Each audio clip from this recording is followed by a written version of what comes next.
Suit लेके आई के किन दी साड़ी, चलो बैठा चालू कर देनी गाड़ी हो, कर देनी गाड़ी। हाँ तो सुनो, अरे लोइलो ना जाई के बजारिया हो एको सरिया बोलम, झूठो ही कहेला ये सवारिया हो हमर परिया बोलम। मलकिनी हो काओ मोथ बनाया चारा ओढ़े लुए जान, माथा बनाया चारा ओढ़े लुए जान। छोड़ा अपना राजा जी के दिलवा कान्हे तोड़े लुए जान, अपना राजा जी के दिलवा कान्हे तोड़े लुए जान।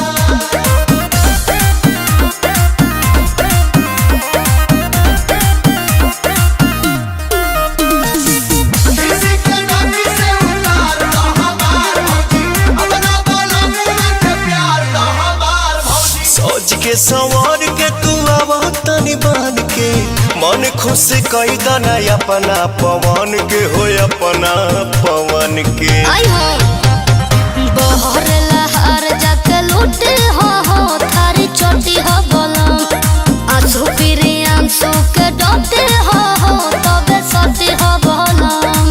अच्छा तो का तो बेरी बेरी मुहावा मोड़े लुए जान, बेरी बेरी मुहावा मोड़े लुए जान। दाती उतारी अपना राजा जी के दिलवा कान्हे तोड़े लुए जान, अपना राजा जी के दिलवा कान्हे तोड़े लुए जान। हाँ तो और का कर सकेनी।